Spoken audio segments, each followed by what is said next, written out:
आप सब। तो चलिए आज हम लोग बात करते हैं कंप्यूटर की ही एक मेमोरी जिसका नाम है रैंडम एक्सेस मेमोरी। तो रैंडम एक्सेस मेमोरी का यूज हम लोग कंप्यूटर में क्यों करते हैं? आप लोगों को पता होगा कंप्यूटर में जब हम कोई भी काम करते हैं तो वो काम दो चीजों से होता है। सबसे पहला data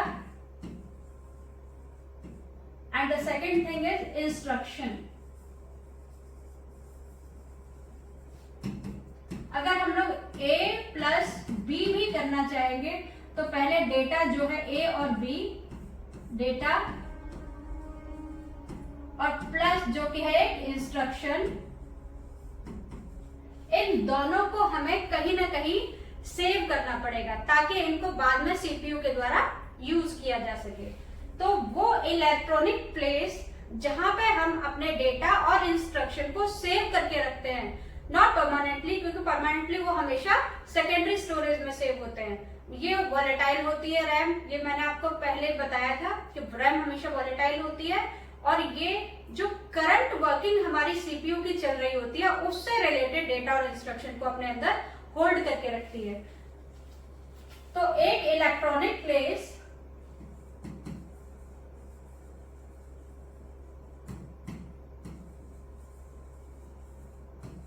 to hold data and instruction is called RAM। अब क्योंकि यहाँ दो टाइप की मेमोरी की बात हो रही है, रैम जिसको कि हम प्राइमरी मेमोरी भी कहते हैं, RAM is also called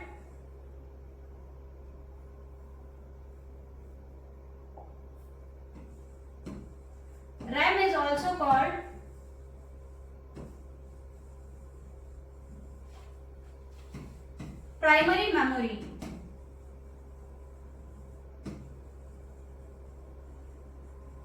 and volatile memory.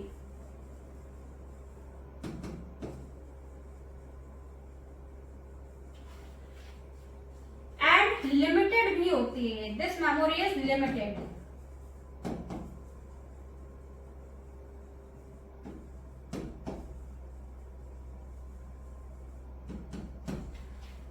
अगर रैंडम एक्सेस मेमोरी लिमिटेड होती है और वॉलेटाइल होती है, इसका डेटा बहुत जल्दी जल्दी लॉस्ट हो जाता है, तो क्यों हम रैम का यूज करते हैं? हम लोग सेकेंडरी स्टोरेज डिवाइस का यूज क्यों नहीं करते? जैसे कि हम लोग हार्ड डिस्क से डायरेक्ट सीपीयू के अंदर डेटा ले लें, हम ये भी कर सकते हैं। अगर हम लोग सपोज ये मान लें हमारा सीपीयू है, यहां है हमारी hard disk. Obviously hard disk का साइज जो है bigger as compare to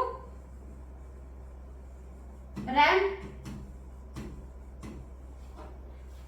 RAM है हमारी यहां पे छोटी सी मेन मेमोरी।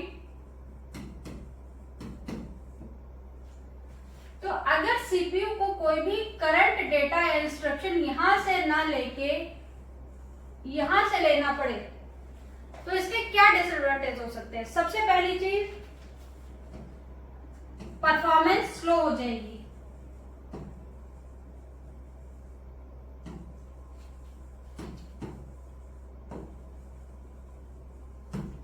स्लो क्यों हो जाएगी? क्योंकि हार्ड डिस्क का जो साइज है वो बड़ा है। किसी भी चीज को अगर हम लोग ढूंढते हैं तो छोटी जगह से ढूंढने में टाइम कम लगता है और बड़ी जगह से ढूंढने में उतना ही टाइम ज्यादा लगता है। तो इसीलिए हम लोग जब हार्ड डिस्क से कोई भी डेटा सर्च करते हैं तो उस समय में हमारा सर्चिंग टाइम इंक्रीज हो जाता है, जिसकी वजह से सिस्टम की जो परफॉर्मेंस है वो स्लो हो जाती है। पहला तो हमारा डिफरेंस यही है। और सेकंड डिफरेंस हमारा क्या है?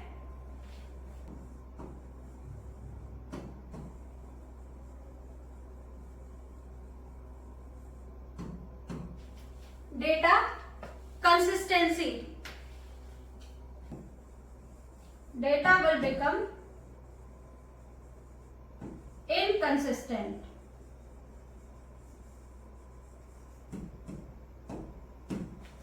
डेटा इनकंसिस्टेंसी का मतलब ये है कि जब हम परमानेंट जहां पर कि वो डेटा सेव है, अगर हम उसी पर बार बार अपडेशन करते चले जाएंगे तो कहीं ना कहीं रीड, राइट या डिलीट एनोमली आती है।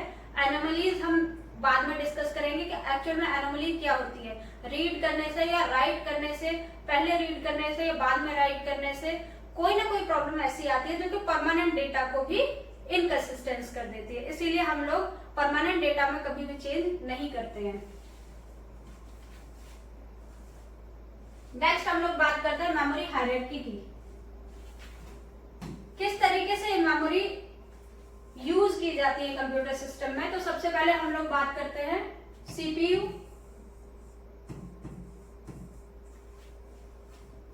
हर एक चीज कंप्यूटर सिस्टम में एक एड्रेस पे काम करती है। तो सीपीयू हमेशा वर्चुअल एड्रेस जनरेट करता है, वर्चुअल एड्रेस। सीपीयू का जो एड्रेस होता है वो एड्रेस कहीं भी एग्जिस्ट नहीं करता, लेकिन एक unique virtual address CPU generate करता है। नेक्स्ट हम लोग बात करते हैं जो सबसे छोटी मेमोरी होती है वो होती है कैश मेमोरी। उससे बड़ी मेन मेमोरी,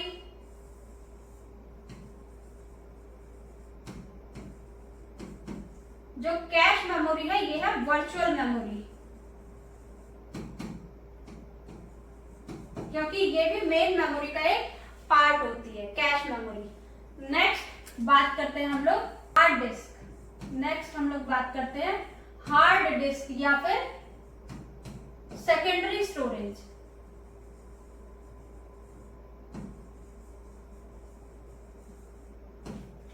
इसके बारे में मैंने आपको बता दिया, वोलेटाइल है, प्राइमरी स्टोरेज है, लेस साइज, ये है हमारा non volatile, permanent, big in size.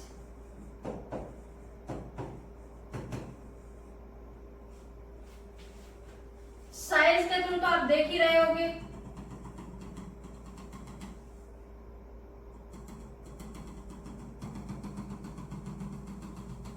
ये मेमोरी सबसे बड़ी, इस तरीके से हमारी हायरार्की चल रही है। सबसे छोटी कैश मेमोरी और उससे बड़ी मेन मेमोरी और देन हार्ड डिस्क। अब ये जो वर्चुअल एड्रेस जनरेट करता है, यहां पे हमारा एक ट्रांसलेटर लगा हुआ होता है। डिफरेंट एल्गोरिथम यूज की जाती है ट्रांसलेटर के थ्रू, और ये ट्रांसलेटर वर्चुअल एड्रेस को या लॉजिकल एड्रेस को फिजिकल एड्रेस में, यानी जो मेन मेमोरी का एड्रेस होता है वो होता है फिजिकल एड्रेस। ये है फिजिकल एड्रेस।